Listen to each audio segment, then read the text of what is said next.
This is KWR, telling our story together. Let me express the strong collective conviction of my country that the relevance, legitimacy, and moral authority of the United Nations will forever remain deficient, undermined by the absence of comprehensive reforms of the United Nations Security Council. Ruto places a moral question to the world. The 77th session of the General Assembly of the United Nations opened on 13th September of this year under the theme, A Watershed Moment, Transformative Solutions to Interlocking Challenges. In his first address as the fifth president of the Republic of Kenya, Dr. William Samoei Ruto called for the democratization of the United Nations global governance and a reimagined multilateralism that is inclusive, that works for the good of all without leaving anybody behind. The president highlighted on what he termed as the immoral justice and solidarity deficits against the global south in general, and more specifically Africa. Such a deficit, he said, has been starkly exposed by COVID-19 that revealed an unjust and immoral global economy two-lane highway, as he called it, patrolled by blatant exclusivism and shameless nationalism. Without mincing his words, the president said that COVID-19 pandemic exposed for all the world to see the severe deficit in value for humanity in certain parts of the world as global supply chains for vaccines and unequal access to vaccines remained impervious to demands from the African nations. Whenever human life, security, and welfare is in jeopardy, the president said, it is immoral to administer intervention through frameworks that are anchored on fundamental inequality.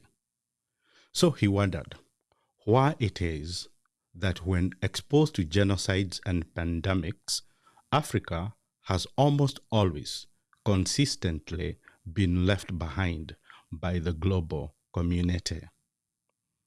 He challenged the United Nations General Assembly to not continue on the already beaten path that is want of justice and lacking in inclusivity. The United Nations and democratic and equal situations and immoral fundamental inequality perpetuated failure and humanitarian neglect, which the president traced to the misstep to the multilateralism championed through the so-called Berlin Conference of 1884 to 1885. For a better understanding of the conference, I invite you to read Walter Rodney's book, How Europe Underdeveloped Africa. The Berlin Conference, for those who may have no clue, was a series of negotiations that took place between November 15, 1885 to February 25, 1885, in which a group of Europeans with two invited guests, an American and a representative of the Ottoman Empire, met in Germany, Berlin, Germany, to plot and decide ways to divide up Africa, ratcheting the process of colonization of the African continent. This meeting took place in a single room, to divide the continent. it did not have a single African present to represent the nations that were being annexed. Amazingly, only 2 of the attendees had ever set their feet on the African soil. The men at the conference took upon themselves the sole authority to divide up Africa between their respective countries. The whole conference was nothing but a scam that found its impetus on racist idea that all the land annexed was unclaimed, so they said, and that local African societies did not have the capacity to govern themselves. It is that dark shadow of African past that President Ruto was referring to in his speech to the United Nations gathering in New York. Echoing President Biden's statement that United States support increasing number of permanent seats to include countries in Africa, Latin America, and the Caribbean, President Ruto nudged the Assembly to expand the United Nations Security Council. Such a collective action would make Rio the universal power of democracy, so he said.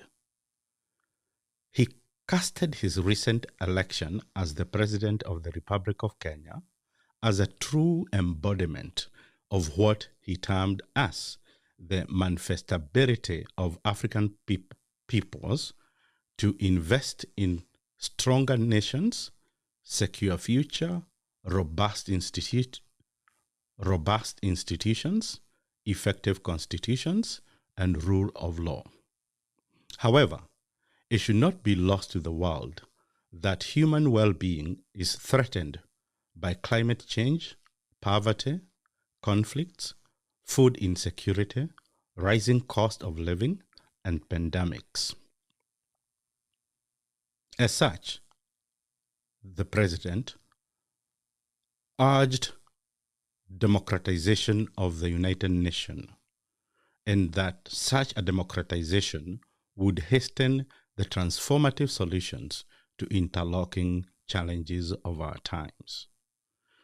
Togetherness, inclusivity, and multilateralism would enhance global leadership in tackling the many crises that threatens humanity, as evident in severe drought in Kenya.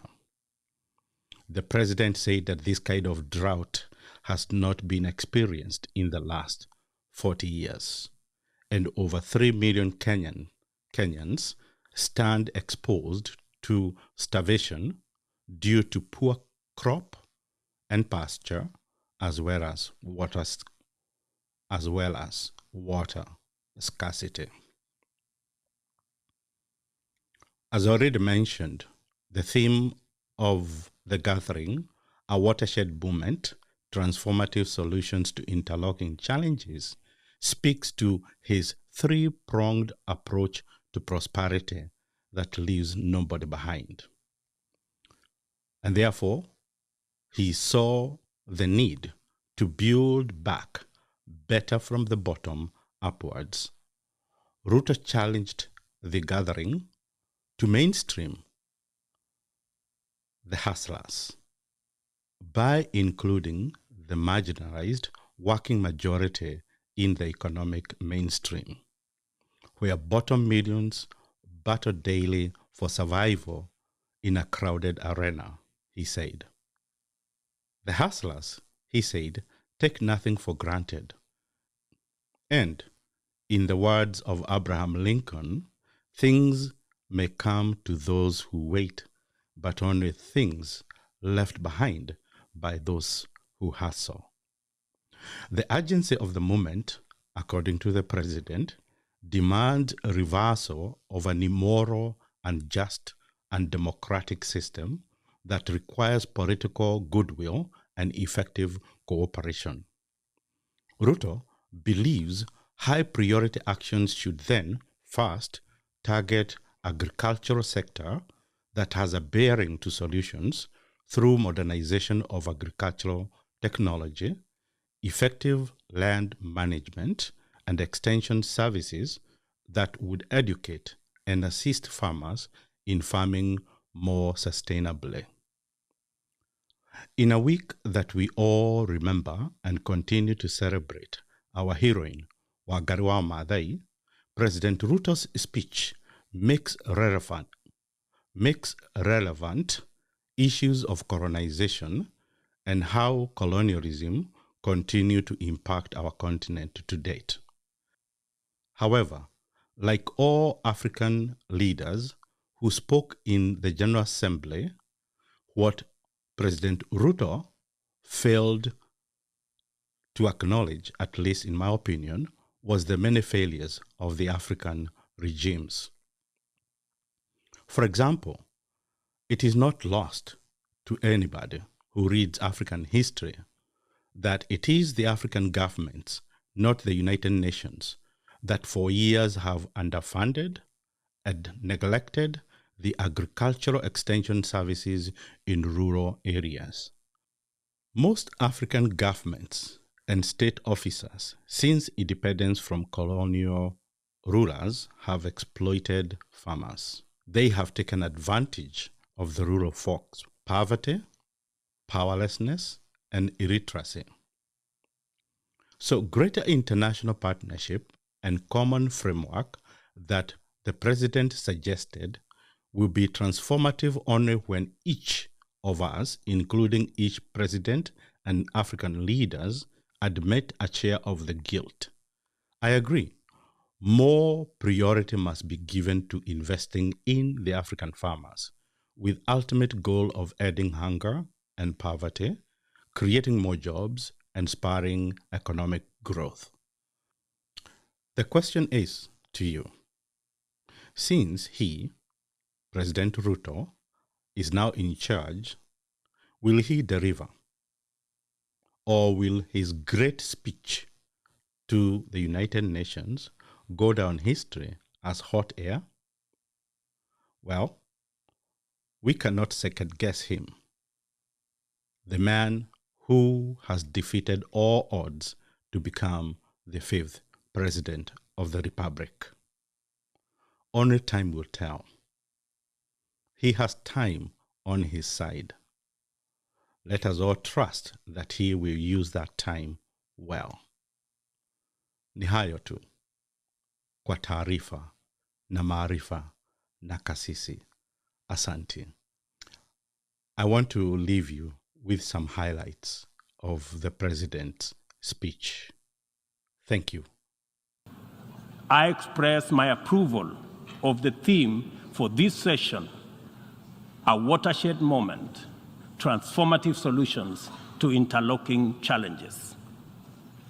Building back better is the universal rallying call to incorporate lessons learned into doing more in a better way to recover from the shock. I suggest that we have a golden opportunity to faithfully adhere to this motto by augmenting it in word and in deed with an additional B, building back better from the bottom. It is also for this reason that many nations, especially from the global south, now advocate for the democratization of the global governance and a reimagined multilateralism that is inclusive and works for the good of all. A just and inclusive world order cannot be spearheaded by a United Nations Security Council that persistently and unjustly fails the inclusivity criterion.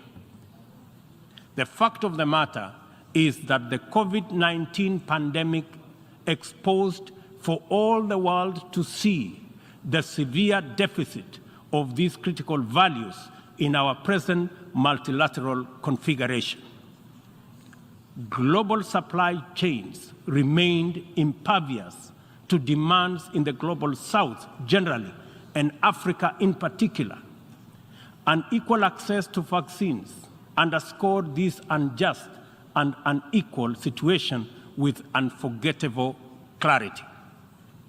Whenever human life, security, and welfare is in jeopardy, it is immoral to administer interventions through frameworks that are anchored on fundamental inequality. History indicates the last time Africa was the focal point of strong and effective multilateralism and multilateral consensus was during the Berlin Conference of 1884-1885, and the character of the ensuing interventions casts a long shadow to date. Not to put too fine a point to it, the failure of multilateralism during crises which relegate the people of Africa outside the cycle of moral consideration and normalizes humanitarian neglect and other casual injustices are failures of humanity.